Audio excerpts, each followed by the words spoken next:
Welcome into Locked On Phillies. I'm your host, Connor Thomas. New hair, yeah, but still same old host. Been talking Phillies baseball over on the radio for 97.5 Fanatic for years. Now happy to be with you here on Locked On Phillies. A lot of great stuff for you today. I want to first thank you for making Locked On Phillies your first listen every day. We're free and available wherever you get your podcast. Now, Kyle Schwarber met with the media this morning, his first media availability as a Philly. We'll have all of the quotes on what he said, and I'll go through some of the pertinent information in our first segment. We have a set bracket for our top 8 moments in Philadelphia Phillies history for our little March Madness tournament that we're doing. We'll get into that today. And then we have our reaction to Off the Poll, this week's question about the Phillies' realism as contenders. So much good stuff to get into today. Can't wait. And 5 days a week episodes now. So the first of 5 Locked On Phillies episodes this week. Let's get started.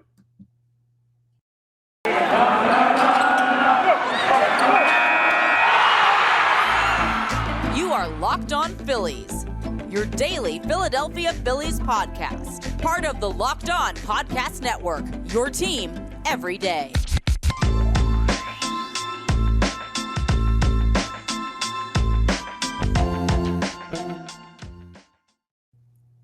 All right, so it's Monday. It's Monday, March 21st, the first full day of spring, and honestly, spring feels so much better when you know that there's baseball on the horizon and good baseball. Part of the reason why there's good baseball in Philadelphia is the 2 big signings that we talked about already. The Nick Castellanos signing, the biggest of the 2, but then Kyle Schwarber was also added. That brings a huge power bat to this lineup. And while Nick Castellanos has not yet played for the Phillies and is not yet set up down in Clearwater, Kyle Schwarber is. He'll be wearing number 12, and he had his first media availability with the Philadelphia media that is down there in Clearwater covering the Phillies spring training today. So some of the stuff he said was very interesting. The first thing that popped out to me that he brought up that I didn't know about to this point, so his wife Paige actually gave birth hours after he reached a deal with the Phillies. So imagine that. You're signing a deal, and all of a sudden, boom, you got a kid on the way. So the baby, apparently the name is Cade Schwarber,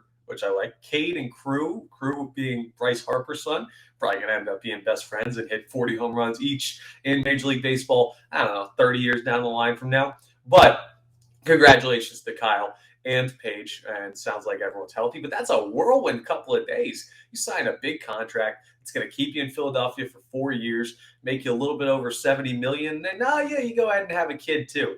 So it's been busy. We talked about how he's excited for this new chapter and bringing a new baby to Philadelphia to settle in and hopefully create a great opportunity for Philadelphia Phillies fans and, of course, himself here in Philly. Now, you got the typical quotes from him, and this is just stuff that's been posted on various Twitter accounts that I'm going through. But apparently, Schwarber said all the right things, like how much an honor it is to be in Philadelphia. He said he's excited to help bring a World Series back to Philly. And looking at the ball club, he said it's an exciting group of players. That's all the typical stuff you hear. It's not really all that exciting, except the only time those things get interesting is when you have a slip up like Bryce Harper did in his introductory press conference where he said, we're going to bring a World Series back to Washington. And that actually ended up happening for the Nationals, unfortunately not for the Phillies yet. But some other stuff that he brought up.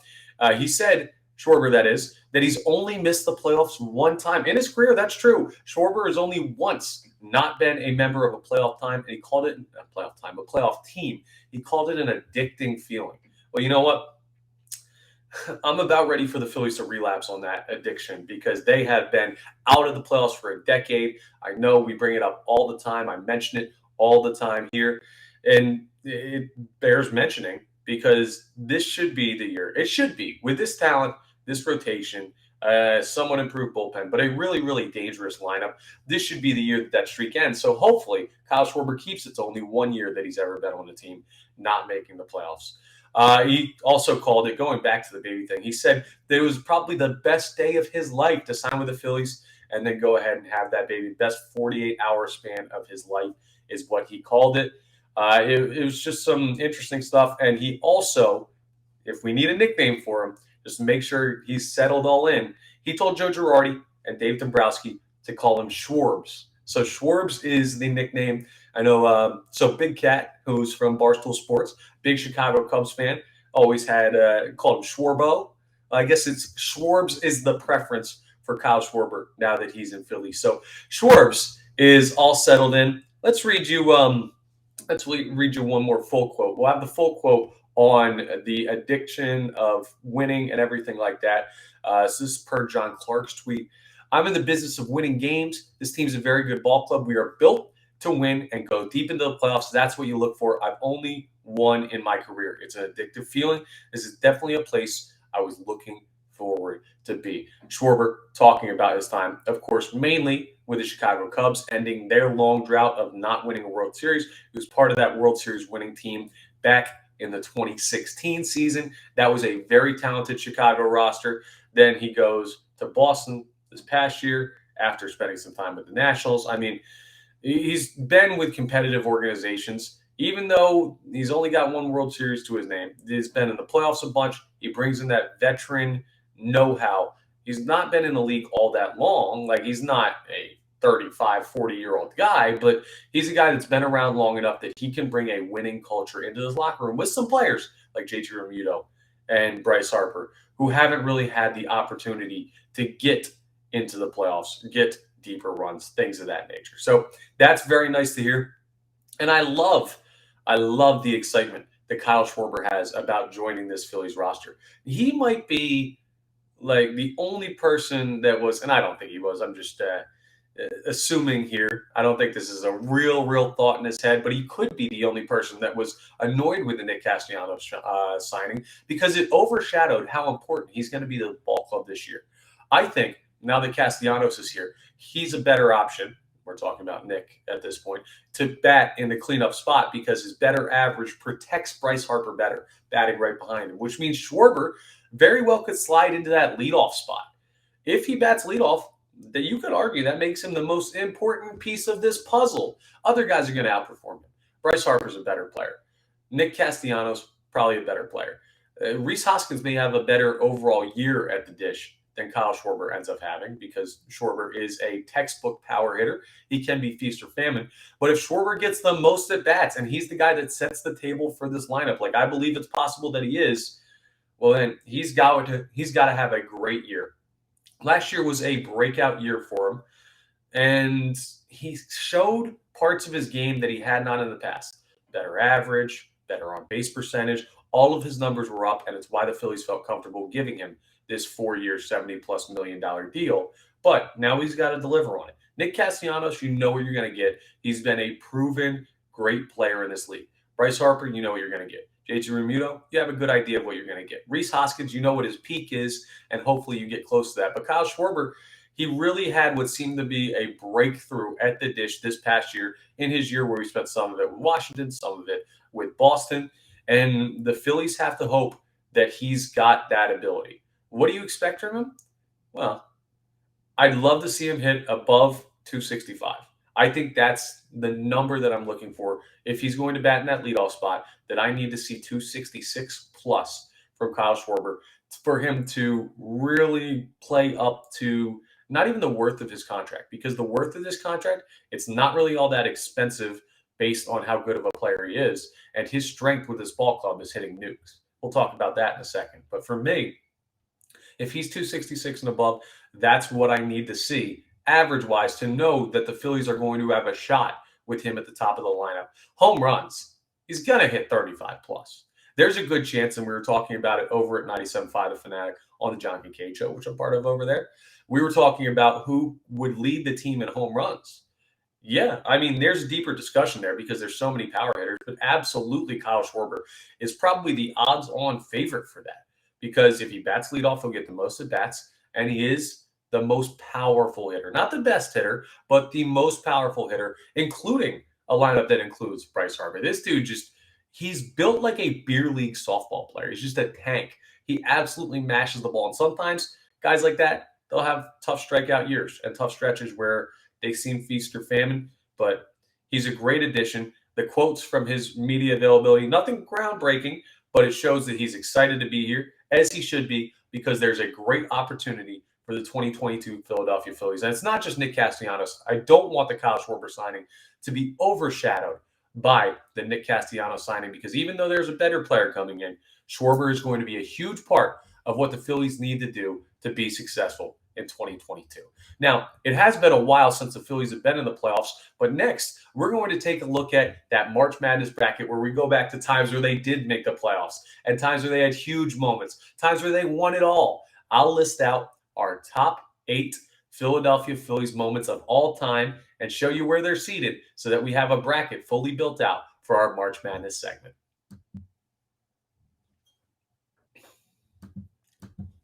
By the way, this episode is brought to you by BetOnline. It's that time of year again. College basketball's tournament is finally upon us. So I shared this little recording channel that we use to put out these episodes with Isaac Schad, who's the host of Locked On Tar Heels. The Tar Heels, they're dancing. They took out Baylor. They're unbelievable. You can find all the latest odds, contests, and player props on awesome games like that right on betonline.net because they're your number one source for all of your sports betting needs and info. BetOnline remains the best spot for all of your sports scores, podcasts, and news this season. And it's not just basketball. No, if you're not a basketball person, that's fine. BetOnline is your continued source for all of your sports wagering information and needs, including live betting and even your favorite Vegas casino games. Maybe you're not a sports person. Well, if you're listening to this, you probably are. But hey, you can get the casino games in too. So head to the website today or use your mobile device to learn more about the trends in action. BetOnline, where the game starts.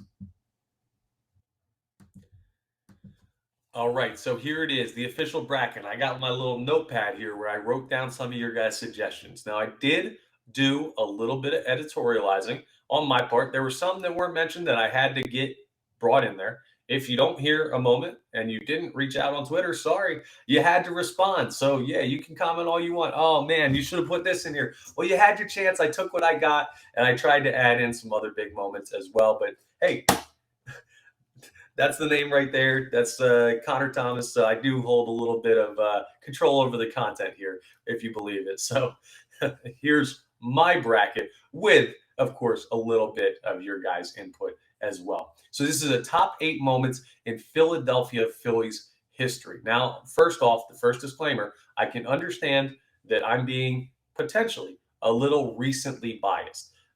I wasn't around for the 80 team. I wasn't around for the time before that. If you're getting the mentions about some guy that played in like the 1920s that hit a cool walk-off one time, okay, but there's biggest moments normally surround championship runs, and the Phillies have had 2 of them.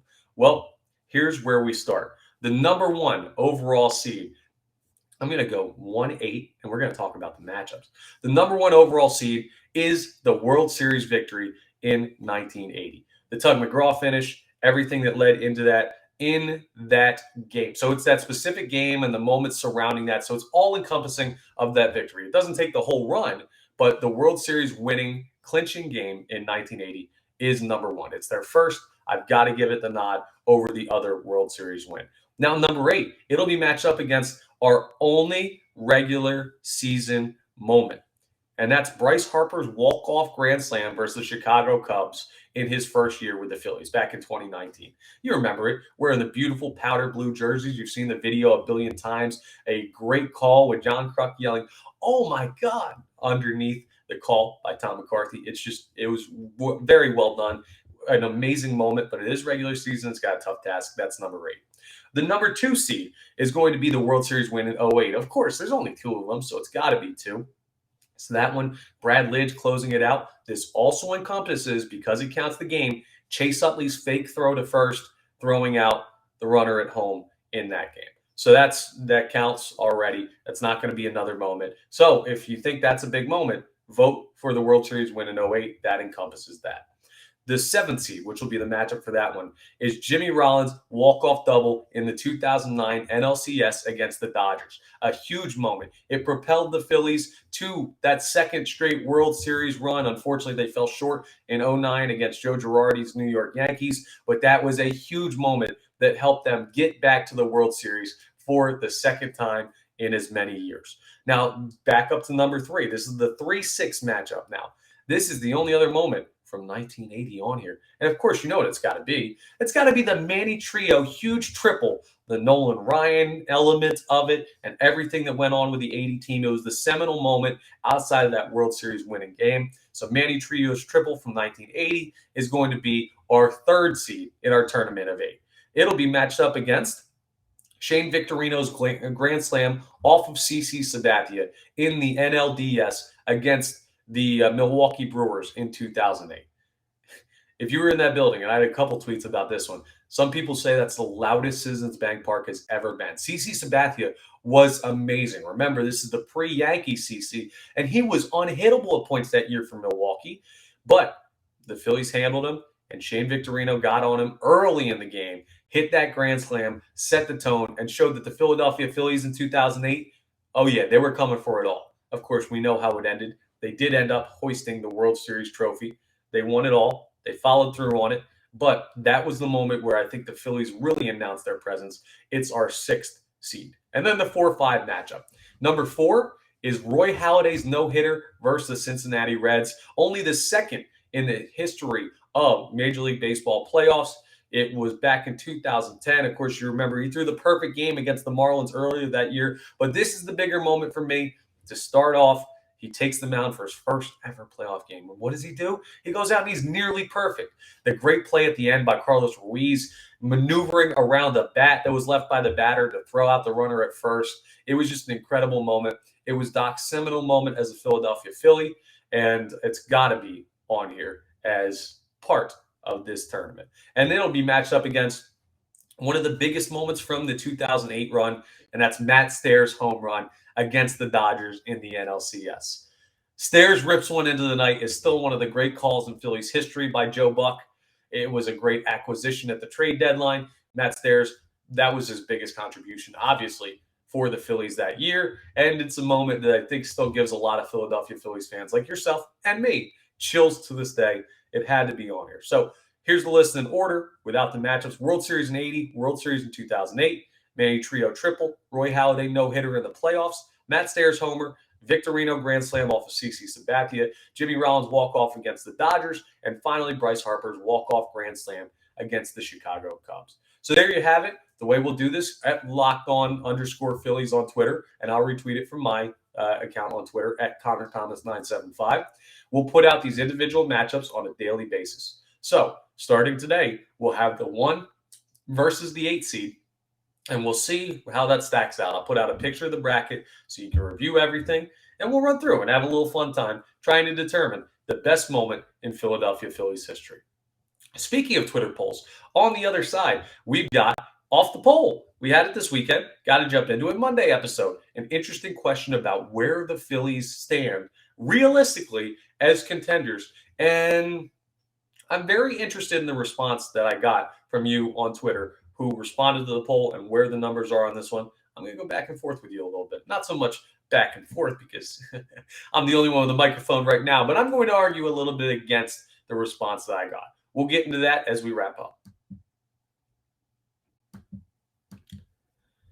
Oh, and a couple things to mention real quick. Just some things going on the Locked On Network. So first, I want to thank you for making Locked On Phillies your first listen every day. Now I also want you to check out Locked On MLB Prospects. Lindsey Crosby's amazing. He's a prospect encyclopedia. We've done a crossover. You can check that out on a YouTube channel or go back in the podcast. He knows everything about everything when it comes to the young up-and-coming players in the minor leagues and even in college. So go check out Locked On MLB Prospects as Lindsey does a deep dive on the stars of tomorrow. And some other great stuff on the MLB, or Locked On MLB. It's not Locked On MLB, just the Locked On Network. NHL trade deadline's right around the corner, so follow up everything with your Locked On NHL podcast, the local Locked On teams, Locked On Flyers, all of it. Go check it out. They're going to be doing a trade deadline special this afternoon. Around 3 o'clock for most teams is when they're going to be posting it or going live. So check that out. The Flyers already made a big move, trading Claude Giroux after his 1,000th game in Philadelphia, longtime captain, goes to the Florida Panthers. So go ahead and keep your eyes peeled. The Flyers will absolutely be sellers at the deadline, and more guys are expected to move. So tune in to Locked On Flyers and the rest of the NHL content for today's trade deadline updates. Now I want to tell you about my friends over at Built Bar. So we're on the first day of spring. That means beach season right around the corner. Summer right around the corner. Normally spring cleaning is just for your house, but you got to clean up the physique a little bit too. And the way to do that is by doing, taking, eating Built Bars. They're tasting amazing. They're like candy bars that actually give you protein. They have 100% chocolate, and listen to some of these great flavors. They've got mint chocolate chip, mint brownie, coconut almond, and new for this month, white chocolate cookies and cream. That sounds great to me. It tastes amazing. And listen to these macros: 130 calories, 4 grams of sugar, 4 net carbs, 17 grams of protein. It's perfect. And if they taste like a candy bar and you can get that type of nutrition out of it, why are you eating anything else? You shouldn't. If you need it to taste even a little bit more like candy, they have marshmallow infused protein. Protein infused marshmallows. Scratch that, reverse it. They're called the Puffs. They're made with 100% real chocolate. It tastes amazing. And that's Built Bar's philosophy. At Built Bar, they're all about the taste. They make it taste delicious and then figure out how to make it healthy. And I don't know how, but they pull it off every single time. So I want you to go to built.com and use promo code LOCK15 and get 15% off your order. That's promo code LOCK15 for 15% off at built.com.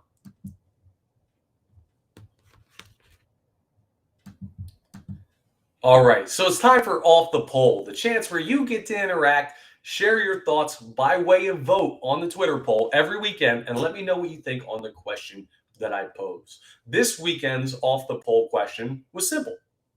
It's a matter much more of opinion than any type of statistic or fact. Like we asked about Bryson Stott and Mickey Moniak, and who would be the most effective at the major league level this year, who would make the biggest impact. We've asked about who should use the DH role, or rather be in the DH role, between Alec Bohm and Rhys Hoskins, and now that changes around entirely with the new acquisition, so we may have to revisit that one. But this one, a more overarching look at the Philadelphia Phillies. The question: are the Phillies now a realistic contender to win the NL East? 79% of you who responded said yes, 21% said no. I lean more towards the yeses. I know I told you that I was going to debate a little bit what the majority said, and I will, but I lean more that side. I don't want you to think I'm being totally pessimistic or anything on this. And I think smart money, if I had to bet one way or another, not that they would win it, but they'd be competitive in it, they'll be a top 2 team in the East this year. I feel pretty comfortable in saying that. Here's my issue. The Mets just have so much talent, and the top end of their pitching rotation may just be too good to compete against. If there's one way to neutralize a lineup like the Phillies, it's being able to trot out Jacob deGrom and Max Scherzer back-to-back, and the New York Mets can do that. The Phillies right now have a couple questions at the start of their rotation. I'm higher on their rotation than most because I think ultimately health and bounce back will be things that happen. But Zach Wheeler had a bout with the flu. He's going to be a little bit delayed in getting ready for the season. Aaron Nola, we know what his issues were last year. He fell apart in the clutch when they needed him. He was not a good 2-strike pitcher. He had issues with command of points. And he comes out in spring training this year, and he had a little bit of a rough outing against the Blue Jays where he gave up 2 home runs. Now, I'm sure he's working on stuff, but that's the type of Aaron Nola that you can be worried about. When you look at the Mets, not only are they a team that's built incredibly well because owner Steve Cohen will pay for anything he wants, but they're a team that's aggressive currently. They're in win now mode, and when the trade deadline comes along, they will be in pursuit of other great players to add to the roster. So that roster is going to get even better.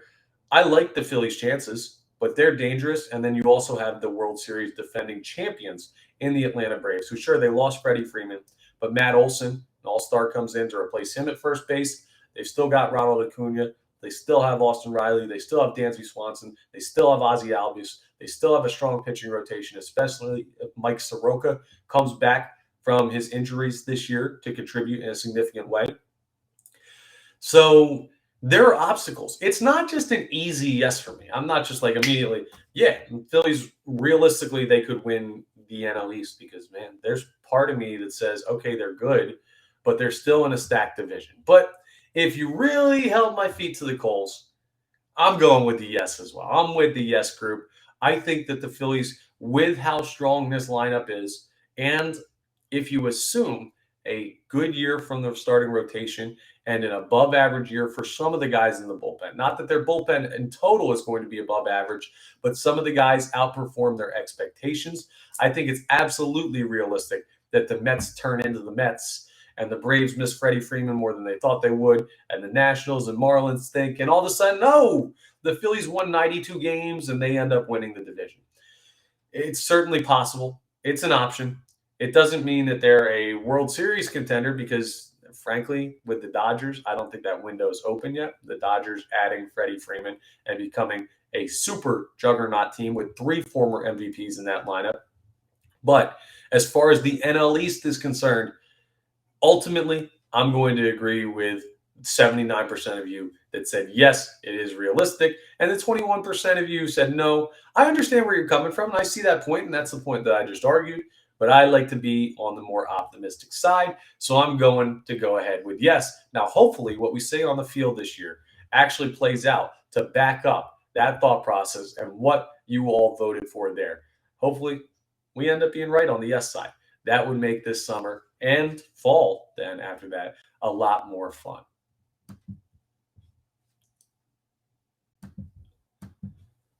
That's all I've got for you today. A fun, packed episode about what went on over the weekend. And man, it's so much fun to talk about a team that now has Nick Castellanos and Kyle Schwarber. I can't say it enough. So, coming up tomorrow's episode, remember, no days off in between now, Monday through Friday. Sometimes that Friday episode will bump back a little bit if there's news we're waiting on, depending on game schedules, stuff like that. But 5 days a week, we're going to have Locked On Phillies content for you. It's going to be awesome. Tomorrow, I have a spring training PSA that needs to happen every year, but bears saying. I've already said it on 97.5 The Fanatic, but I need to tell you here about what you need to be careful of when it comes to spring training performances. We'll also have a continuation in our first matchup, the results of our first matchup, rather, in our March Madness top eight moments in Phillies history. And I'll keep my eyes peeled for any Nick Castellanos news about him arriving in Philadelphia, what number he's going to wear, if any quotes come out. We may have a Castellanos press conference tomorrow or the next day. You'll have the latest right here as soon as I can get it up for you, right here on 97.5 The Fanatic. See, I'm in my radio mode here on Locked On Phillies. Sorry about that. And speaking of Locked On, I want to thank you again for making Locked On Phillies your first listen every day. Now make your second listen Locked On MLB. That's Paul Francis Sullivan's show. I've told you about him before. Sully, if you're not familiar with him, you got to go check it out. He knows baseball history inside and out, past, present, anything MLB, he's covering it all. And he brings you his unique perspective on the major leagues, just from way back to current times. It's free and available wherever you get your podcasts. Make sure you go check that out. That's all I've got for you today. I will speak to you again on Tuesday.